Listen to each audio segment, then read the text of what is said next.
It is 21 after 4 on Channel Africa with Poppy and Ntsako. We're chatting money this hour because do you know that even if you know better when it comes to your money, it doesn't mean that you do better. Relatable.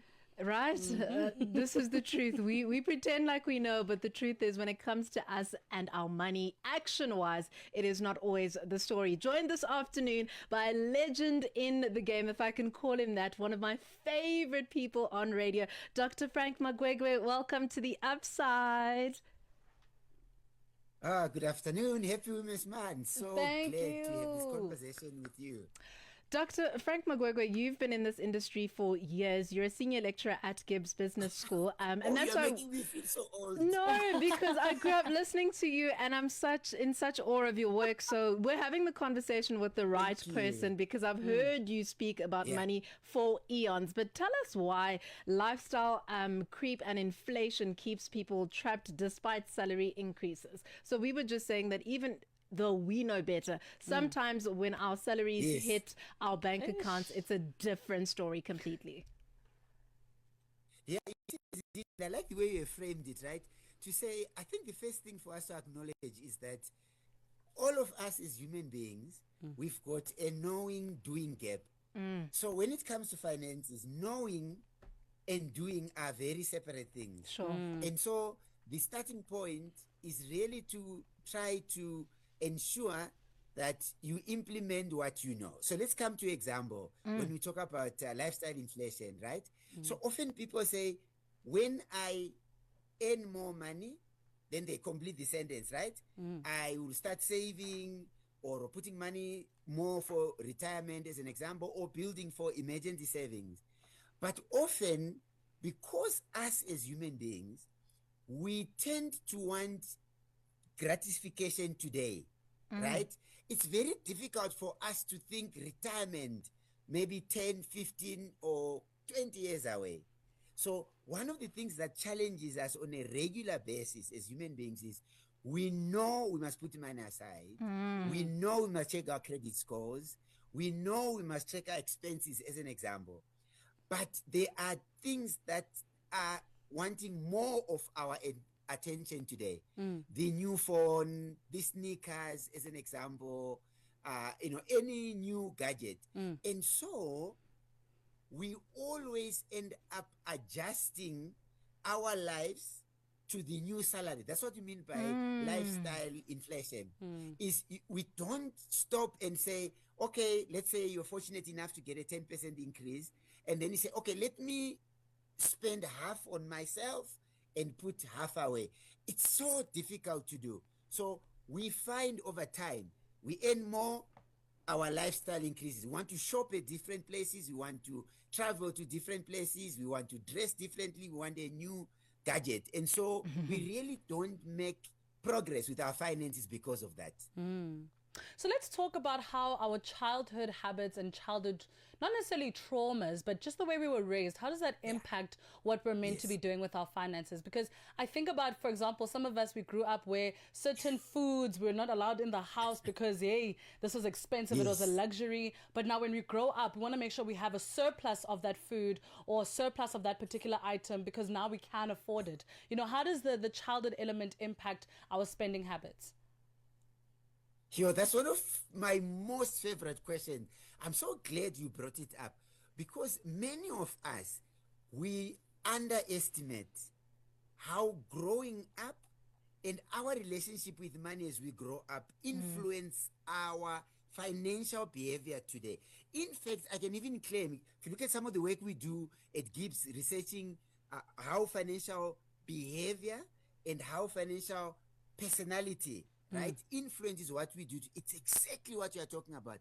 Often we don't put a lot of emphasis on that. Let me give you a few examples and I'll answer your question. When you, and I'm so glad you moved away, from the word trauma, because then people quickly would say, no, but I didn't have trauma, I'm fine. It's actually not about trauma. It's just about your relationship with money. For most of us, money means about 5 things broadly. Number 1, freedom. Number 2, security. Number 3, love. Number 4, you can also think of status, right? Number 5, power. Those are kind of the predominant money personality or financial personality. Effectively, that's what drives what you do with money. Now, let me come to your question. When you're growing up, and in our household, the caregivers doesn't have to be our parents, uncles, aunts, brothers, sisters, even just the community. If you grow up, and I love your example, if you grow up in a household where predominantly the message is around we don't have the money, do you think money grows on trees? We already told you we don't have that money, right? If you constantly grow up with that message, what that message does, it influences our thinking that often there's lack of, I want this t-shirt, I want this type of food, I want this sneaker, as an example. So what happens when we start earning? Psychologically, we are in a catch-up phase. We even research it, by the way, here at Gibbs, guys. It's called catch-up consumption. If you looked at my basket when I was growing up, I started working in 1998. My basket had peaches, cream, Zimba chips, cold drink. Why? Cornflakes, because the things I didn't have when I was growing up, I was going through that phase of consumption. So when you are aware what's driving that, you realize you're gonna work for a long time. You don't need to continually be catching up on consumption. So one of the most powerful things we can learn to drive financial behavior is understanding our history. As an example we've given now, let me quickly give you another one. Sure. If your parents constantly mention your debt is very bad, look at what we are now, or they talk about blacklisting, it's when your credit score is bad and you can't get loans. You internalize that, and often what happens, you'll be the person who tries to pay for cash for most things. But you and I know for big assets we need to take debt. So we internalize message from TV, from drama, from soapies, from parents, from society, and often they influence what we do. So it's important for us to check, and things like money personality quizzes, most financial service providers would have nice psychometric quiz that will tell you if money represents power, status, freedom, security, or independence. It's really a gift that you can give yourself, knowing your money personality. Dr. Frank Magwegwe on the Upside on Channel Africa. We're going to continue the conversation because there's still so much to unpack. And unfortunately, for this segment, we've run out of time. But after the news, or rather the sports and the econ news, we'll get back with Dr. Frank Magwegwe. It's 4:30 on Channel Africa. Let's get a sporting update now. Zycon.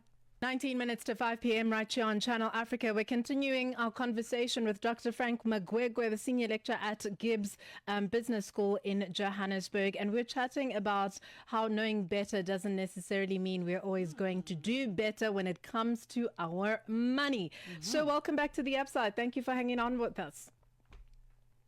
No, thank you. Looking forward to carrying on with our conversation. Okay, so let's talk, Dr. Frank Magwegwe, about the impact of social media and keeping up appearances when it comes to our money.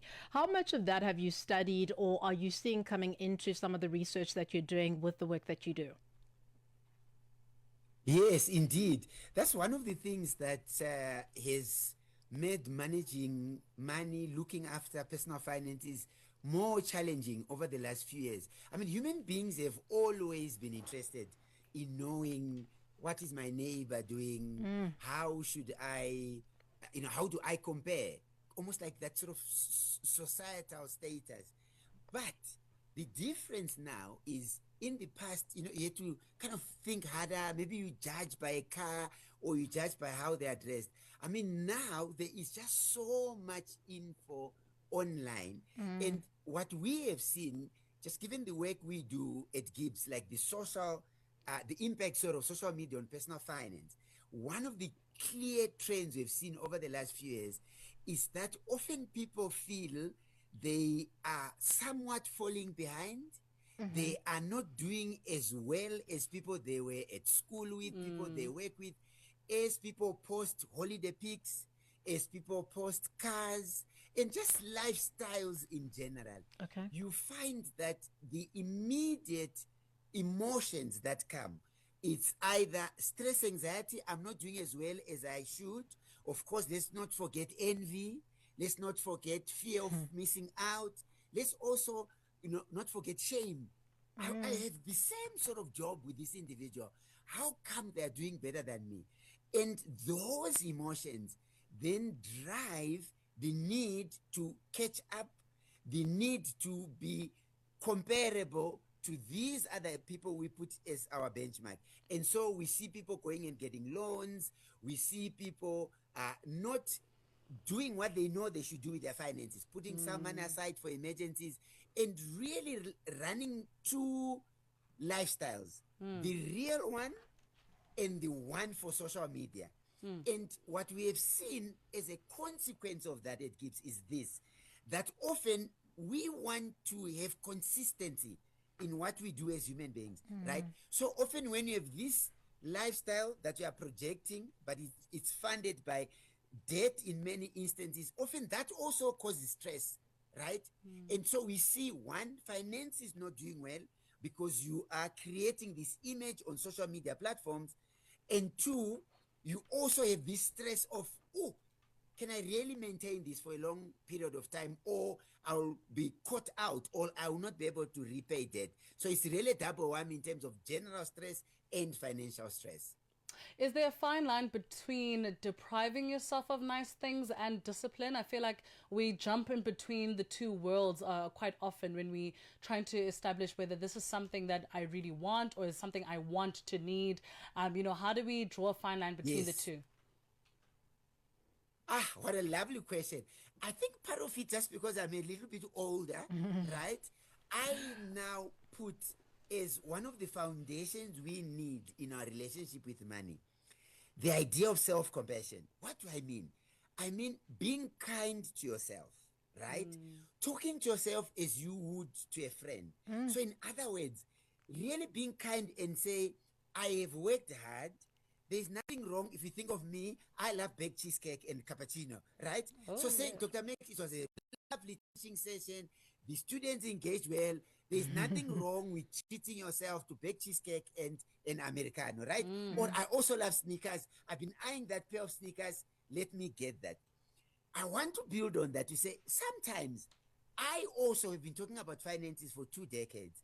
I sometimes buy a book that's not in my budget. And I say, you know what, Dr. Makes, you're human. Human beings sometimes know things, but they don't always do it, right? So I now emphasize really kindness, because there's so much going on in the world. If you're not kind to yourself, who is going to be kind to yourself, right? So that's important. However, you quite right that there's a line. And for me, the line is this: genuinely saying to oneself that I think I am not on track to achieve the goals I have set myself. It is because maybe I'm dipping into those emergency savings, and you even maybe laugh a little bit because I'm constantly creating emergencies. Please, stop that. If I can't stop it myself, then I say, I'm gonna get an accountability partner.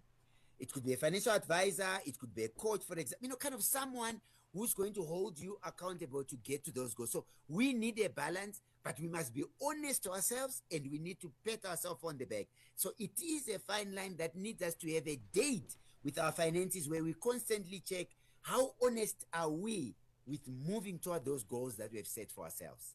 Dr. Frank Magwegwe, thank you so much for joining us on Channel Africa on The Upside. What a pleasure it is Guys, to chat to you. Guys, I must come back. I enjoyed it so much. We need you in studio. Cheesecake and cappuccino. To get me back. We'll definitely extend another invite. Thank you so much. Cheesecake and cappuccinos for all of us. You are the best. Dr. Frank Magwegwe on The Upside, chatting to us about all things money. He is, of course, a senior lecturer at Gibbs Business School and a financial rockstar. Lovely to have him on Channel Africa.